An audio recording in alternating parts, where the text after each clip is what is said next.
Kagagaling ko lang sa work. Kararating ko lang galing sa work. Ayun. Ano ba naman tong sinasabi ko? Ngayon, nagtutupi ako ng mga damit na nilondry ko nung kahapon. Kasi wala na akong time. Kailangan ko matulog. And then, hindi ko na talaga natupi. So, ayaw ko yung nagtutupi. Gusto ko yung maglaba. Pero ayaw ko yung nagtutupi. Kasi, alam ko na after ko magtupi, kailangan ko silang i-put away. And I have direct stuff. And then, yung damit ko. Yun lang naman ang yung damit ng panganay ko, siya na yung naglalaba at nagpuputaway ng sarili niyang laundry. Yung asawa ko din ganun. Hindi ko, yan yung isa pang tanong sa akin about my foreigner na asawa is kung ako pa daw ba yung naglalaba ng damit niya, ganyan. Hindi. Nilalabhan niya yung sarili niyang damit kasi meron siyang way ng paglalaba ng damit niya. At may schedule siya sa paglalaba ng damit niya. May nagtatanong din sa Instagram ko. May nagtatanong about that pillow. Actually, binili ko yung pillowcase na yan matagal na. Nung super active pa ako sa Depop. So, Depop is like an online selling app. Parang Poshmark din siya. Pero, US and Canada siya. Oh no, meron din sa UK, I think. So, this one, I bought it for $14 US, I believe. Yung yung punda. The pillowcase only. And then, I just bought a regular cushion size, na ka-size nung pillowcase, of course, sa Michaels for really cheap. Like, less than $5. Ano tinutupi? Ito pa. Ayan pa. Nanonood din pala ako ng Alias. Na-miss ko to. Ito yung pinapanood ko nung buntis ako kay it's either kay Lauren. I think it was like Lauren. Ayan. Napanood ko na yung last season ng Alias. So, ayun. Sige. Tatapusin ko tong pagtutupi ko and then I will vlog later. Hi guys! So, nag-grocery ako sa Superstore today. And wala na naman ako na-earn na points. Dati, yung optimum nila sa Superstore, it's like you earn 1 point per dollar that you spend. Ngayon, wala na. Husband applied for a passport and they delivered it. So he was asking for it. It's been a month. It's not as easy when I applied. It only took like not even 2 weeks. I got it right away. Well, it depends on how many people applying and all that, if it's busy. Because it's travel season again. A lot of people are traveling. So yeah. Anyways, I got Coke Zero na naman because you know. Okay. Pinot-away ko na yung iba. Okay, I got it back. I got strawberries because favorite to ni Bunso. My Bunso loves fruits. So, itong 2 pounds is on sale for magkano ba to? Strawberries is $4.90. Yeah, $4.90 limit of 1. Kapag lumampas ka ng 1, you have to pay $9.99 if you go over 1. So, ayun. And then I also got ito, seedless grapes. Gusto niya rin to. So yeah. And then for school niya din, not juice this time. This is iced tea. Green tea. And then ito, fruit salad. Pambaon-baon niya din sa school. And then ito, Magluluto pala ako ng corned beef mamaya. And then, ito, pambaon ko mamaya. Kasi I still have to work. And then, ito din, pambaon-baon. Lovey! Lovey, baby! Ay, nako, ang kulit-kulit nitong pusong to. Yan. Hello, my baby! Ay, nakatingin siya sa mga food. Sa pantry kasi ito dito. What are you looking at? Food? There's so many? There's so many food there?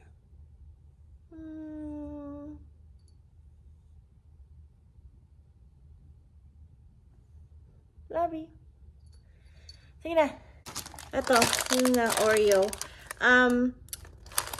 Yeah, my kids, both of them, likes the golden one instead of yung chocolate. Chocolate ba yun? Chocolate and cream, yung ba yun, yung Oreo. Gusto nila yung golden instead of that. And then, eto. Bumili din ako ng nito, tsaka ito. Pinakita ko ba to? Ito. Ayan. Pambaon. Kasi at tsaka ito. Buldak. Carbonara. Ramen. And then I have a little kimchi na nasa fridge na. Tinatamad na akong kuhanin. Breakfast with my love. Look how gorgeous is that. Wow. I think it's hot here, so that's why I'm switching hands. Why? Is it heavy? No, it's not heavy. Hi guys, so eto na nga, nandito ako sa Polo Park ngayon and umuulan siya. Actually, drop off ko yung dad ko sa Polo Park kasi gusto niyang i-meet yung mga kapwa niya seniors kasi tuwing umaga, maraming mga senior citizen na pumapasok sa mall before the mall is actually open, like yung mga stores. And they just, like nagkakape sila, nagwo-walking sila, yung mga ganun, nagkikwentuhan. So gusto ng dad ko maki-join. So sabi ko, drop off kita kasi hindi pa naman bukas yung mga stores. Punta muna ako dito sa Marshalls, which is bukas na sila ng 8. Pero umuulan naman, ayoko naman na, I don't know. Maybe tatakbo ako. Parang tinatamad na ako pumunta dyan. Yeah, pupunta naman talaga ako dito sa mall today kasi nga may pinapacheck yung panganay ko na bagong water bottle na kinababaliwan ng mga kabataan na naman ngayon. Noon, Yeti, talagang binibida nila yung Yeti, napakaganda, ganyan. Actually, ginagamit ko pa rin yung Yeti ko up to this day kasi I don't know, prefer ko talaga yung Yeti. Talagang subok ko na. And nung binili ko yung Stanley, kasi nauso yung Stanley, my God guys, like pinagkakaguluhan din yung Stanley na yan, lalo na yung mga limited edition colors na pinipilahan pa sa Starbucks, I don't know, like merong mga Stanley din sa Target yata, and ewan ko, wala kaming Target dito sa Canada. Ngayon naman, ang uso naman ngayon is this tumbler called Owala. Owala is like, merong feature na yung straw is nasa loob siya. I don't know. Ipapakita ko sa inyo kung mahanap ko siya sa Urban Outfitters kasi doon daw meron. Ngayon. Kasi yung mga kaklase ng anak ko, meron daw. And gusto niya daw ng ganun. Sabi niya nung Monday, kailan ba kayo pupunta ng Costco? Kasi Costco launch like twin pack yata na Owala for the price of 1. So, kukuha ka na ng 2 water bottle for the price of 1 kasi ang isa nun is $38. So, dito sa Urban Outfitters, it's $38, isa lang. Pero sa Costco, kaya lang hindi ka makakapili ng kulay kasi nga limited lang yung kulay nila. At least 2 na yung isang pack ng Owala. So, hindi ko yun naabutan kasi nga kahapon lang kami nag-Costco ng dad ko, which is Wednesday. Thursday na ngayon. So, nung Monday, pinagkaguluhan daw. And nakita ko nga sa TikTok kagabi, there's a TikTok that somebody posted it. Like, ang haba ng pila sa Costco and pinagrambulan talaga yung Owala na na water bottle na yon. And I was like laughing because ganitong nangyayari sa Stanley. Like meron pang nagka-camping sa labas ng Starbucks yata yon, just to get the limited edition color ng Stanley. So I was like, oh my god, people are like so into this trend na kung ano yung uso, syempre gusto mong makuha yung uso, and then kumukuha sila ng, bumibili sila marami, and then they're gonna mark it up and sell it to online or something like that, sa eBay or somewhere else. Ganun na nangyari sa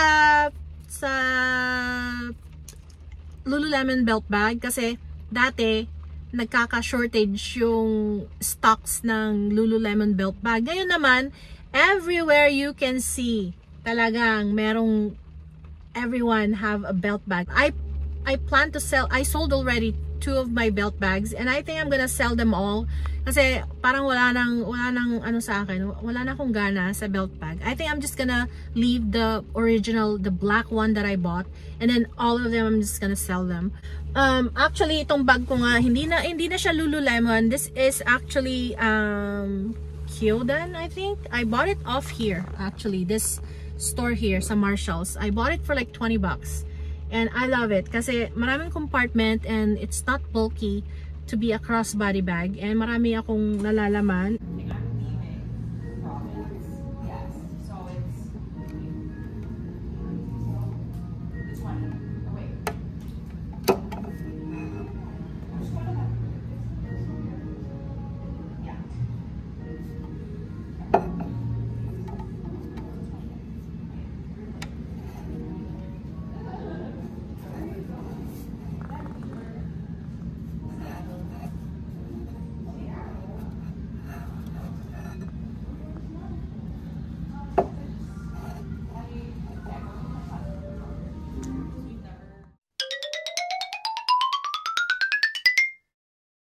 Hi guys, kanina naka-jean jacket ako, pero kasi ang lakas ng ulan ngayon, ayan o, sa labas,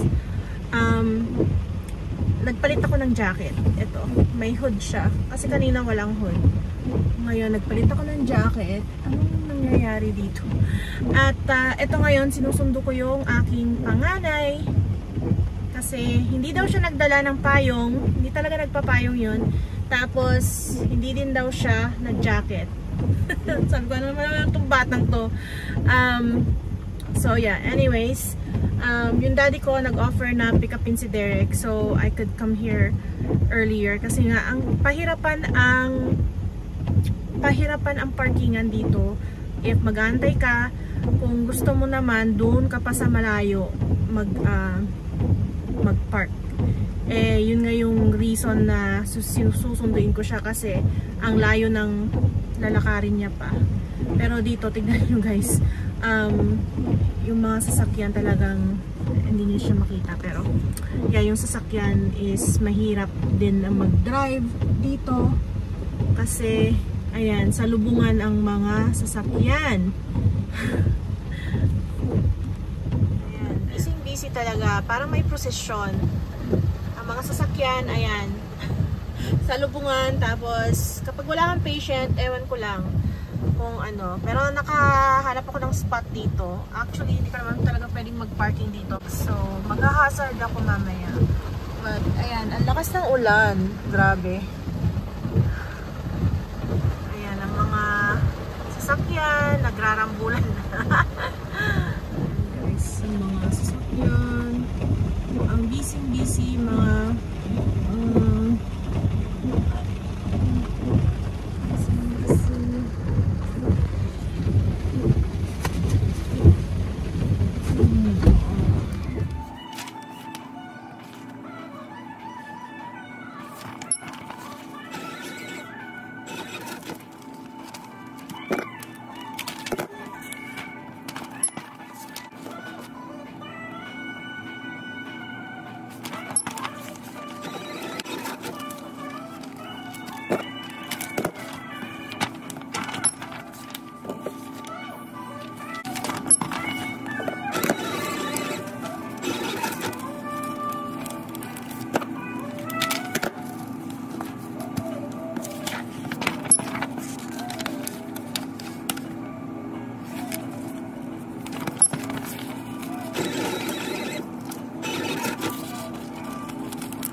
breakfast ko today.